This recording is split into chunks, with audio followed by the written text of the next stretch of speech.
You are listening to Processing Trauma Out Loud, conversations about trauma and healing from two women who are doing the work.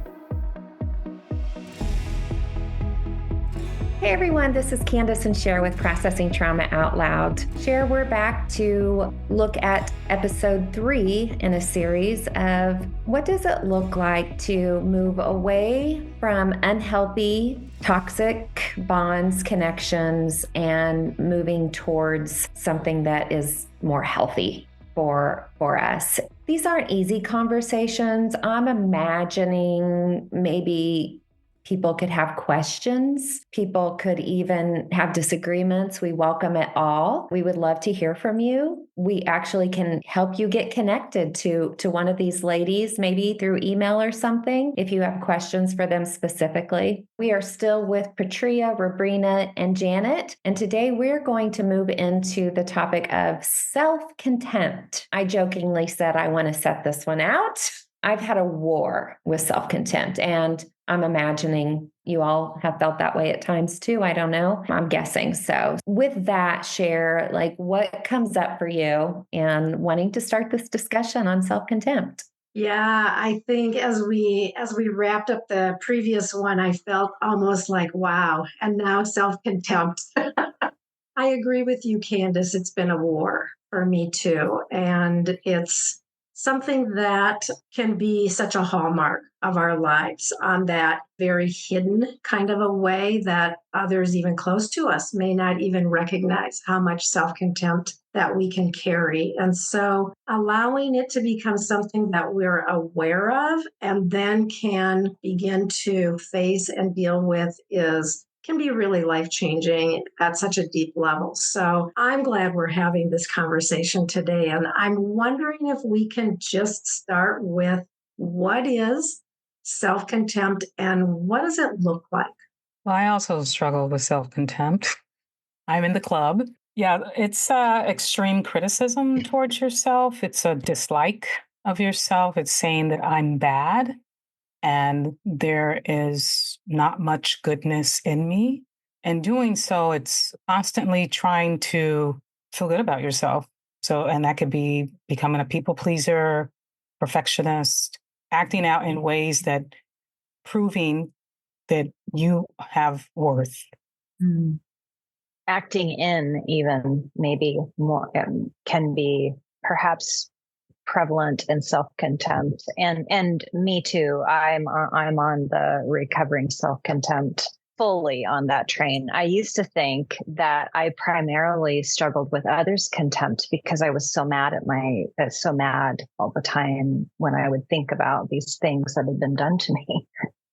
And that's not others' contempt. That's just mad. That's just being mad. And so it took a long time for me to recognize the way that I did not count myself worthy enough to stay with myself and to ask for perhaps others in my life to give something that might cost them a little bit on my behalf. And I think too, a big part, and I'm in this club too, is just blaming ourselves that's a huge piece of that. I think for me with self-contempt is blaming ourselves or blaming myself, I'll just own it, for things that have happened or things that have happened to me. And particularly I'm thinking about things that have happened that shouldn't have happened, but I'm blaming myself and saying, well, it's probably my fault or I didn't deserve any better, those kinds of thoughts. And that can be really hard to break out of. And again, coming back to what we've talked about the last couple times, we just need other people. A lot of times we need other people to say, no, I see you and you are worth it.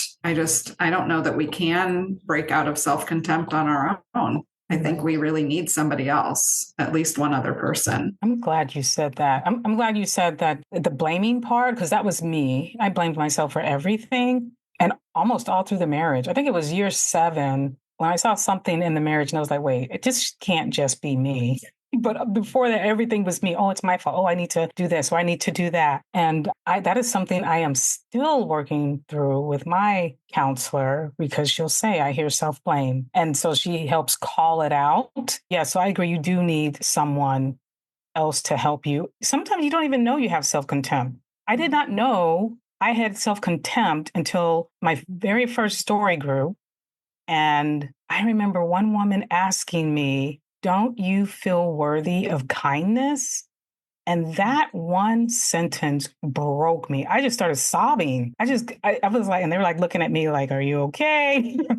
But it was just such an eye opener for me that I was like, oh, no, actually, I don't think I'm worthy of kindness. And that was really set me on the path of understanding, why do I feel this way about myself? The fact that I even felt this way about myself, how long it's been happening, the stories that I've made up in my head because of my trauma that I have blamed myself for. That was like a watershed moment to me in many, many ways. And it took that group of women showing me kindness for me to understand, oh, this is something I am worthy of. Robrina, Cher and I's first episode that we ever did a couple years ago was on, I think the title of it was The Surprising Power of Kindness. Mm-hmm. And I'm so resonating with you right now. It's almost like one question, sometimes just the look or the body posture. It feels it's overwhelming. And there's this sense, especially when we're still in our shame. I know for me, there were times I would put my hands over my face because I couldn't bear the kindness and the love that was coming after me. Mm-hmm. I'm thinking about that combination too of shame and self-contempt. Do they always go hand in hand? I don't know how they couldn't. I guess maybe I've never thought of that exact question, but that arena of battle includes shame. I mean, for sure. Yeah. And shame is so embodied. It's just an embodied, heavy, weighty experience. And I was thinking as you guys were talking too, how I was trying to think of a particular example, but maybe I don't need one, or you guys can think of one, but just how holy or good self-contempt can look, or it can be so acceptable for me to quit being self-contemptuous. Yeah. Yes, especially in some Christian or evangelical teachings, it's sounds like humility. It sounds like self-sacrificing. It sounds like suffering and all the things that we are supposed to do in the name of Christ or be in the name of Christ. And so for us, it's like, oh, well, I am doing that. So I guess I'm good. But can we love ourselves with the love of Christ? Can we love ourselves the way God loves us? Because to me, that is what he wants. He wants you to love yourself the way he loves you. That way, you can fulfill your purpose. If you're in self-contempt, and I know this from practice, you don't want to be seen. And if you don't want to be seen, you can't fulfill your purpose. Yes. And the question is, well, how does God love us? Because if I interpreted the way he loves us historically on certain ways that I was told love looked like, I was going to stay in my self-contempt forever. I remember when somebody said to me in a story group, I was talking about a story of violation, physical violation, but I wasn't telling that exactly, right? It wasn't obviously physical violation, but they said to me, I don't know. There's not enough data here to know if this is violation, but it's full of suffering. You suffered so much in this story. And what a concept for that to matter. Like, does it have to be violation for me to be suffering and for me to need to take a step back and say, that's not good for me. That's not what was intended for me. And I cannot step into my purpose and call or what I love to do. I can't go swing on a swing set, which is not anything near my purpose, maybe. Or, I can't play. I can't enjoy life if I'm suffering to that degree. And is that really what we're meant for? I don't think so. Well, one of the things I wanted to bring out when Kandace, when you said what you were taught about God's love could equate to suffering. You said something like that. There's a series of scripture that talks about how much he loves us, how he calls us precious, treasured, his daughter. We're accepted, adopted into his family. Like there's so many other ways, which unfortunately you're correct, is not really presented in some spaces as love. I just think about he loves me, that he knows every hair on my head. My name is inscribed in his hand. I mean, that's love. And that is my view. And I'm going to be honest with you, when I was deciding whether or not I was going to leave the relationship, one of the things that really propelled me was God's love. Does God want me treated this way? If I'm his daughter and he loves me, would he be accepting of this? And there was people that, when we say have someone help, make sure that it's the right helper, the right type of helper, a person who is seeing you in your pain and not giving you platitudes about why you should be in a relationship. But it was that love that really said to me, no, God doesn't want you treated this way. Like, does he treat you this way? No. Why would he allow someone else to do that to you? One of the things that we know is that there's a surprise. There is the best surprise of your life there in that place where death and new life coexists. And it's called yourself. And it's called living. And it's called abundance. And but it doesn't happen without intention. We have to have courage. And courage doesn't feel like rainbows. It feels like death. And I love what you said there, Robrina, because that's so often where we just turn back, go back to our numbing behaviors or something to try to survive, but just keep going. Take one more step, grab one more trusting hand, and we'll help you. Like we believe in this process. I'd like to share a quote that I found by Khalil Gibran. And God said, love your enemy.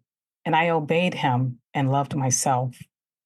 I heard something the other day, and it just bringing this all together is that when we begin to look at our own stories and our own patterns and look at our dreams, at our desires and how we want to grow and what more freedoms do we want to step into, the comment was, life becomes so interesting.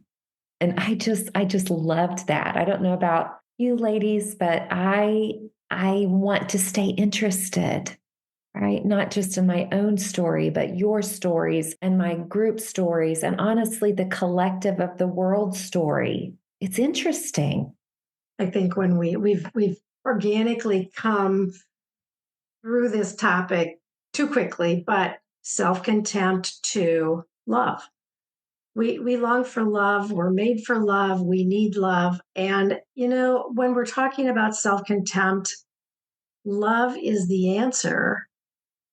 And we have to open ourselves to love in order to experience love. But opening ourselves to love can feel so hard and so scary and even so dangerous. And yet it's the courage, as you mentioned, Robrina, like it's that step of courage to just take a step, then take a step. And we've made several references to doing story work and how I think for each of us being in a context where we've been able to share our stories of the genesis of self-contempt for us, at least as far as we can remember. Sometimes it started before we can even remember, but we do have to go back to the beginning and get in touch with some of those early wounds of where we turned against ourselves in order just to survive. Love is the answer, and love is the most beautiful force on the face of the earth, I believe. Really sweet to come to that place in our conversation today. Kandace, any parting thoughts, or anyone, any parting thoughts on our 3 episodes? That's what I was going to ask. I don't want to put you all on the spot, but we're so appreciative of the time that you took today, and just wondering if there's a parting thought that you would want to leave our listeners. I guess my parting thought would be cautious of who you choose to be your helper. Not everyone can help. They don't have the capacity, and don't let that offend you, because God has people waiting for you to ask who are willing to help. Yeah, I would echo that and say we can't do this work alone, but we do need to be careful about who we're choosing to allow to walk alongside of us. Yeah. And I'll just say right along with that, that brings us back to we are not used to trusting ourselves. We are not used to it. And this is a place for us to face into the danger just a little bit. Trust that gut feeling. It's not quite what I need, or this is it, and go one more step.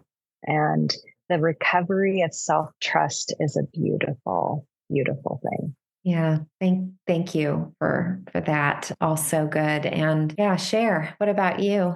Yeah, I think as we've chatted, I think I'm really feeling so aware of the people listening saying, wow, I think I have some things going on that I don't like. I think I have some things going on in my life and in my key relationships that need attention.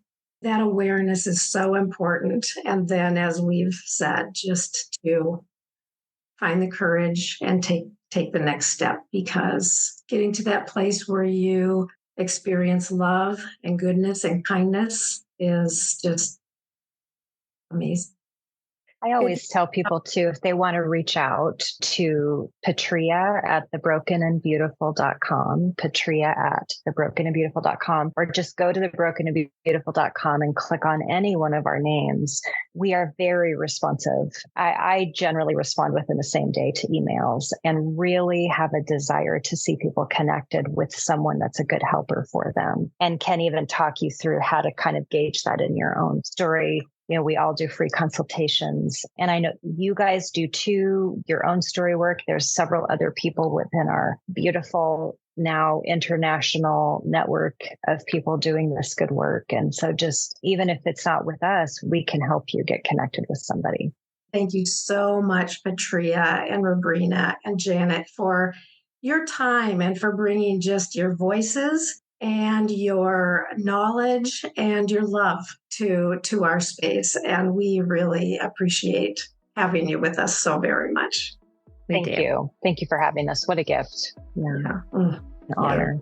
Mm-hmm. Kandace, thanks for doing this work with me, friend. Thank you. Love you so much. Me too. Thank you for listening to Processing Trauma Out Loud. Make sure to check out the show notes for links to suggested resources and social media. Like, subscribe, and follow to keep up with our weekly content. And if you don't mind, take a moment to rate and review us. Your feedback is extremely valuable and contributes to the success of this podcast. One last thing.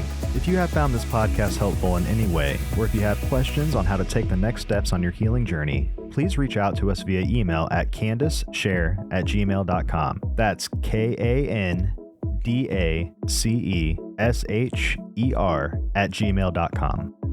Our sound engineer is Jeremiah Jones of Auditory LLC. We welcome you to join us for more conversations soon. Take care.